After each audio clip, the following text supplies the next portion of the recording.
बुधवार के दिन अगर शंकर पर 1 लोटा पानी चढ़ाया जाता है तो जिन लड़कियों का विवाह नहीं हो रहा, जिन बच्चों का विवाह नहीं हो रहा, उन बच्चों के भी विवाह हो जाते हैं। हमारा शमी की जो पत्ती होती है,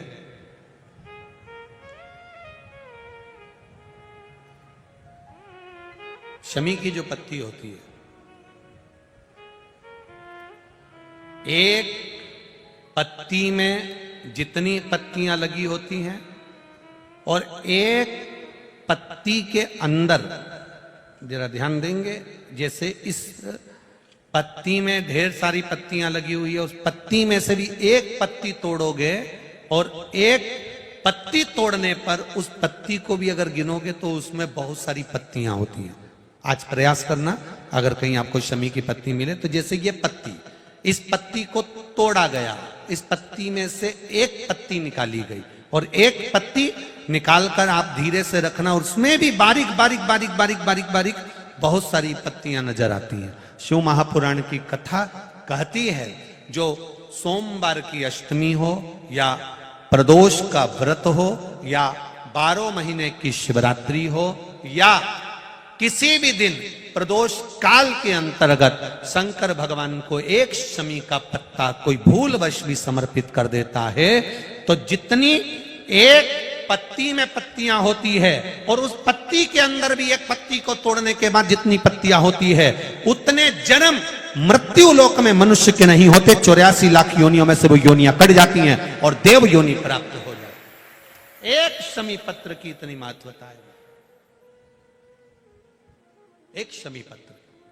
मैंने पहले भी कथा में कहा, जो जीवन परमात्मा ने दिया है और अच्छे से जिंदगी जी रहे हो, 2 रोटी प्रेम की खा रहे हो और अलमस्त अपनी जिंदगी जी रहे हो, तुम्हारे सोने दुनिया का सबसे ज्यादा किस्मत वाला व्यक्ति कौन है? शिव महापुराण की कथा कहती है दुनिया का सबसे ज्यादा किस्मत वाला व्यक्ति वो है जिसके सोने वाले कमरे में, विश्राम के कमरे में, जिस कक्ष में तुम सोते हो, दुनिया का सबसे किस्मत वाला व्यक्ति वो है जिसके सोने वाले कमरे में एक भी खाने की गोली नहीं हो, दवाई नहीं हो, तो समझ लेना कि दुनिया के सबसे किस्मत वाले व्यक्ति तुम हो।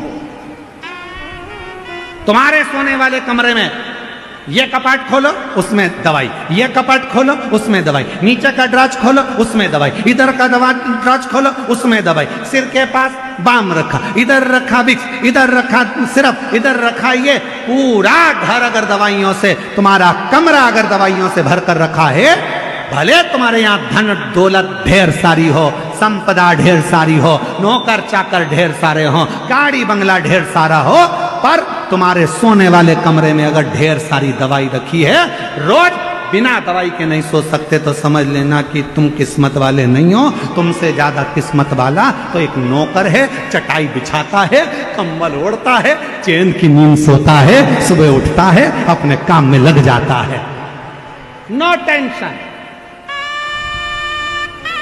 वो दुनिया का सबसे किस्मत वाला है। एसी के कमरे में सोते, डनलप के गद्दे में सोते, उसके बाद भी सुबह उठते से आज कमर बहुत दुख रही, भगवान जाने आज कमर में क्या हो गया। अच्छा पेट भर के खाना खा लिया, थोड़ी देर बाद आज एसिडिटी बहुत हो रही, भगवान जाने एसिडिटी। सवेरे मॉर्निंग वॉक करके आए, फिर चालू, आज घुटने में ना जाने क्या हो गया, दर्द हो रहा है, समझ में नहीं आ रहा, पट्टा हो गया।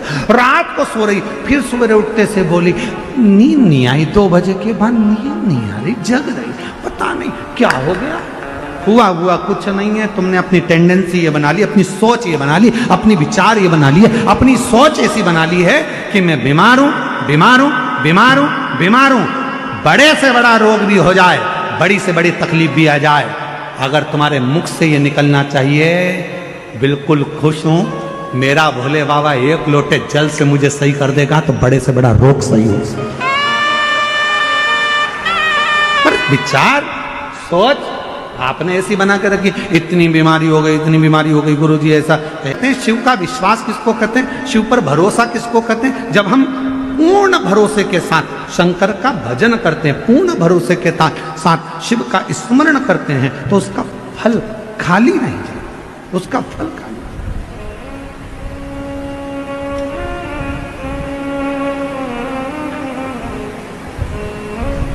कोई सोचे मैं किस्मत वाला, मेरे पास इतना धन, मेरे पास ना ना, किस्मत किसको कहते, किस्मत वाला किसको कहते, जिसके एक भी दवाई की जरूरत ना पड़े, एकदम स्वस्थ मस्त और दोनों हाथ आनंद के साथ हर हर महादेव। कोई चीज की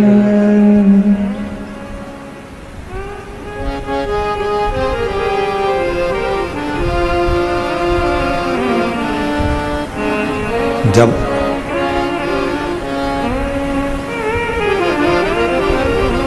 हम आप शिव पर पूर्ण आश्रित हो जाएं, पूर्ण आश्रित। पार्वती जी ने जैसे कहा कि देवाधिदेव महादेव से कि प्रभु पिताजी कोई चीज की जरूरत नहीं, पिताजी मेरे पति के पास में सब कुछ है, चाहे फिर वो कैसा भी जीवन हो, यदि आप संतुष्ट हैं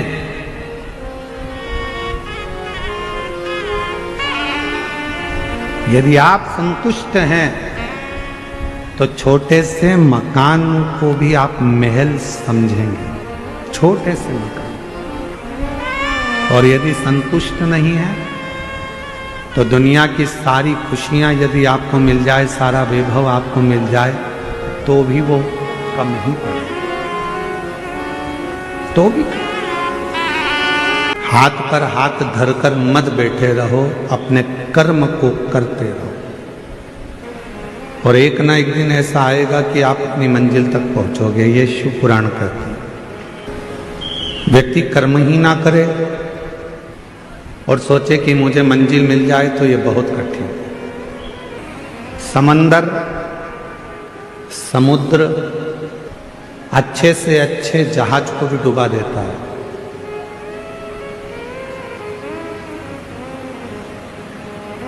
समंदर समुद्र अच्छे से अच्छे जहाज को भी डुबा देता है। समुद्र बड़े से बड़े नौका को, बड़े से बड़े जहाज को और बहुत कुछ डुबो देता है, बहुत कुछ। जब अपनी वाली पर यदि समुद्र आ जाए तो बड़े बड़े शहर को भी डुबो देता है।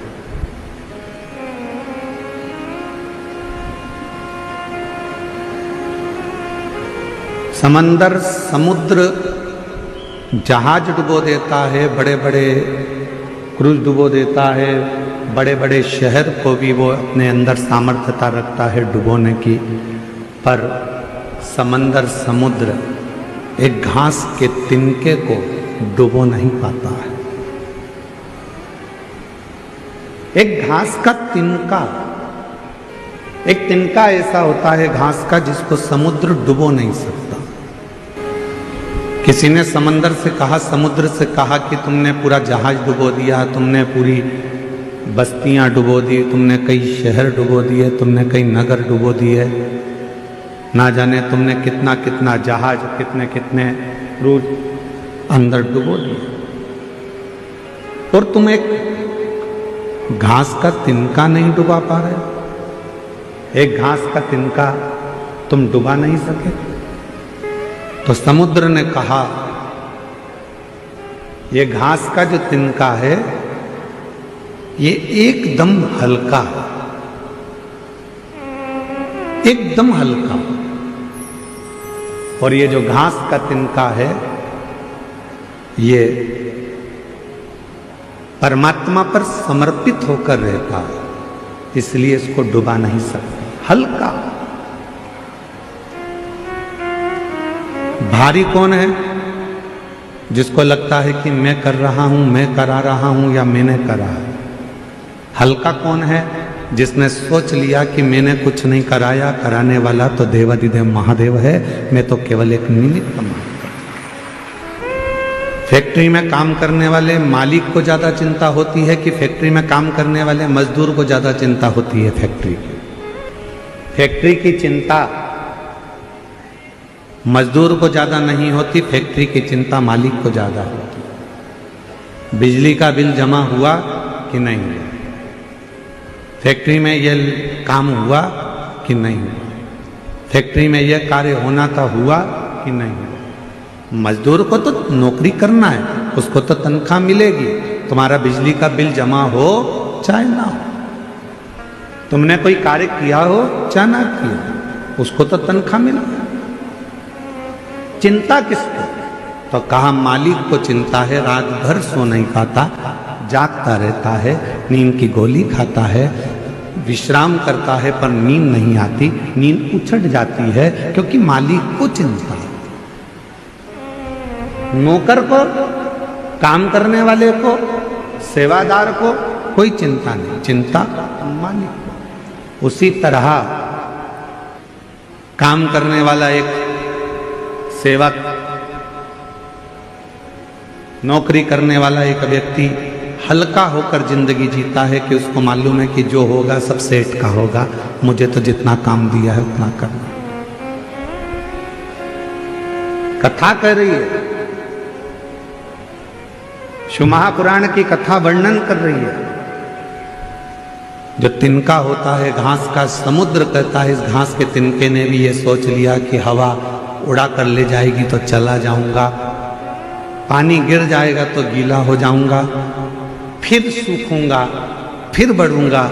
मैं अपने आप में नहीं, मैं उस परमात्मा पर आश्रित होकर जीता हूं, इसलिए मुझे कोई डुबा नहीं पाता। समुद्र में भी सामर्थ्यता नहीं है कि घास के तिनके को वो डुबो दे।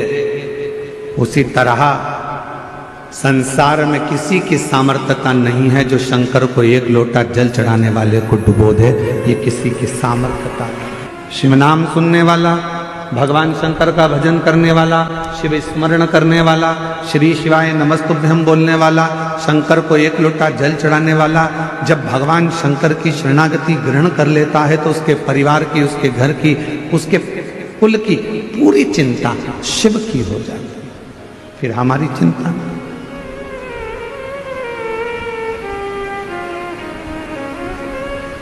हल्के होकर जो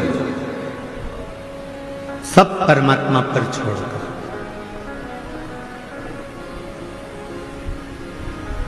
जितने हल्के हो गए, संसार के लोग, दुनिया के लोग आपको डुबा नहीं सकेंगे। जितने हल्के। घर किसका? देवाधिदेव महादेव का। परिवार किसका? बोलते जाओ।